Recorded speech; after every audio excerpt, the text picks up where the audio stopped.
everybody, Catherine here. Today's video is part 2 in a 2-part series. Part 1 was my top 5 backcountry campsites of 2019, and here in part 2 I'm going to share with you my top 5 boondocking / car camping spots of 2019. Although there are other spots that definitely could have made this list, these will all be spots that I had visited for the first time in 2019.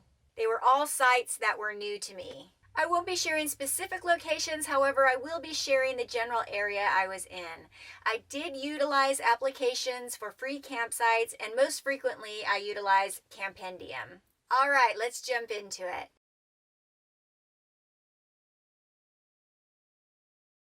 Number 5 on the list is a spot in the Mammoth Lakes area of California, right off of Highway 395. This site was not the most beautiful and scenic site that I've been to. It was actually in the woods and the trees. However, it was a large spot and it was very private. It was approximately 3/4 of a mile down a Forest Service road and very private. It allowed me room for guests, which I did have. I did have a few people come meet me while I was there, and we did a lot of hiking in the area. It was close to hiking, backpacking, lots of outdoor activities in the Eastern Sierra and the Mammoth Lakes area. It also had a beautiful big fire pit, which I did utilize. Very cozy, very comfy, and just homey feeling. There was lots of wildlife around. I had a coyote that came right through my camp to visit me a couple of times. There were lots of squirrels, chipmunks, and one really rare treat. We woke up one morning, opened the back door here of the camper, and we saw a whole herd of sheep just cruising on by. And that was something you do not see every day. Very cool. It was also very centrally located in between the towns of Mammoth Lakes and June Lake, two of my favorite towns in the Sierra. You can pretty much get anything that you need between either one of those towns, and Mammoth Lakes happens to have one of my favorite Mexican restaurants, Ricardo's. If you're ever in the Mammoth Lakes area, give it a try. This was my home base for a lot of hiking. I hiked the Little Lakes Valley, I hiked Parker Lake, I did a backpacking trip to Adiza Lake, and this location was prime to backpack and hike all of those areas. One of the things that's very important to me when choosing a campsite is that I feel comfortable, and I felt so comfortable at this spot I stayed there for a number of days. For all of those reasons, it made the number 5 spot on my list.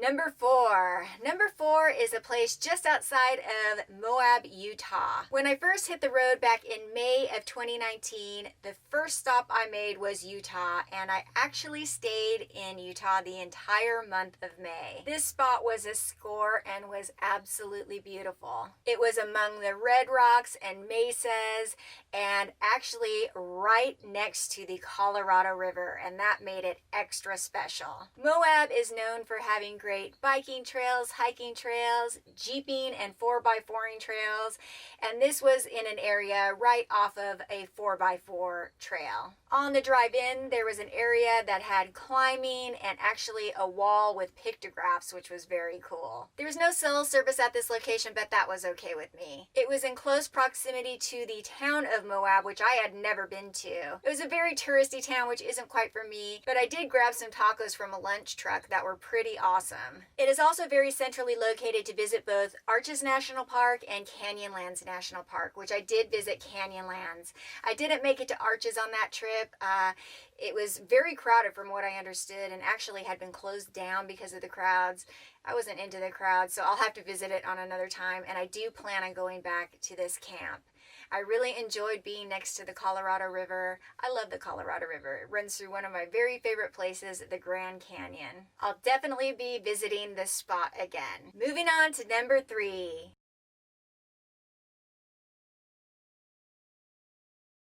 Number 3 is a spot I just discovered last November on my visit to Sedona, Arizona. This campsite gave me a very backcountry feel, and that's another thing that I like when choosing a campsite. It really felt like being in the backcountry, except for I was sleeping in my little home on wheels. It was my first time visiting Sedona, and it just had that very cool Sedona vibe with all the beautiful red rock around me. I hear that there's some sort of energy vortex in Sedona, and I believe it because this place just had an awesome energy, an awesome vibe, and I really didn't want to leave here. During my stay, I heard coyotes in the night. I witnessed an awesome thunder and lightning storm that gave way to a beautiful rainbow.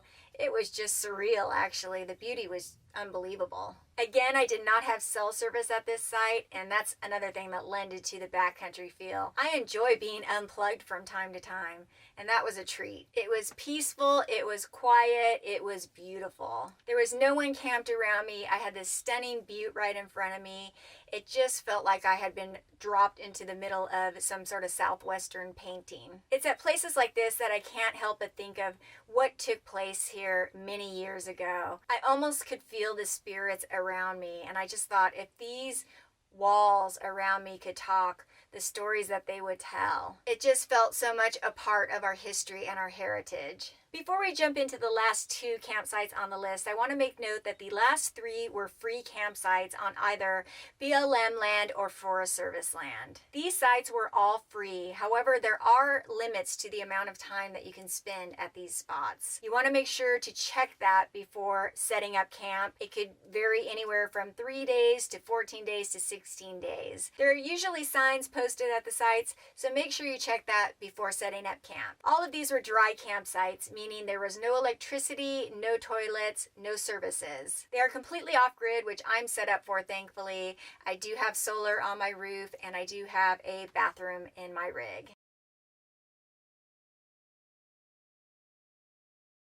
The next site, which is number 2 on my list, differs from those 3 because it was an official Forest Service run campground, and there was a fee of $7 per day. But I think you're going to understand why it made the list. This spot was just outside of the town of Gardiner, Montana, and bordered Yellowstone National Park. It had a gorgeous view of the Montana mountains and was situated just outside of the town of Gardiner, which is a really cute little kind of a touristy town right outside of the north gate of Yellowstone National Park. It would be awesome enough just because it is so close to Yellowstone, but really what put it over the edge is the wildlife that goes through this campground. And we're talking big game, elk and bison. I don't think there are many places where I could go where I would see a bison cruising literally right behind the camper. I gotta tell you, I love wild places, and to have wildlife right in camp was so cool. The only services that they did have at this campground were pit toilets, and they did have fire pits and picnic benches at each site. I actually stayed at this particular campground twice this year, and I'm glad I went back the second time because the first time I did see elk but no bison.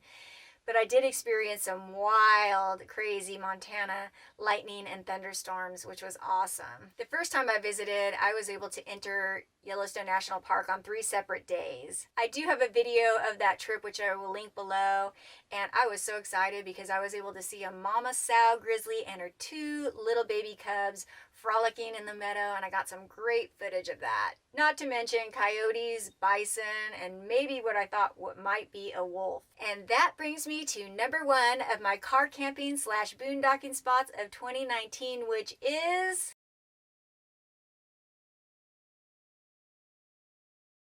a beautiful spot right outside of Grand Teton National Park. After having spent my first month on the road in Utah, I made a quick pit stop in Idaho and then headed to Wyoming. This spot had a stunning view of the Teton Range, which I could see right outside my camper window. Now, I knew when I was headed into Wyoming that a snowstorm was on the way, and I had a feeling I was going to be hunkering down at camp. I had no issues with that because this was so beautiful. It was a beautiful spot to watch the snow falling all around me when I was stuck in the camper for a couple of days.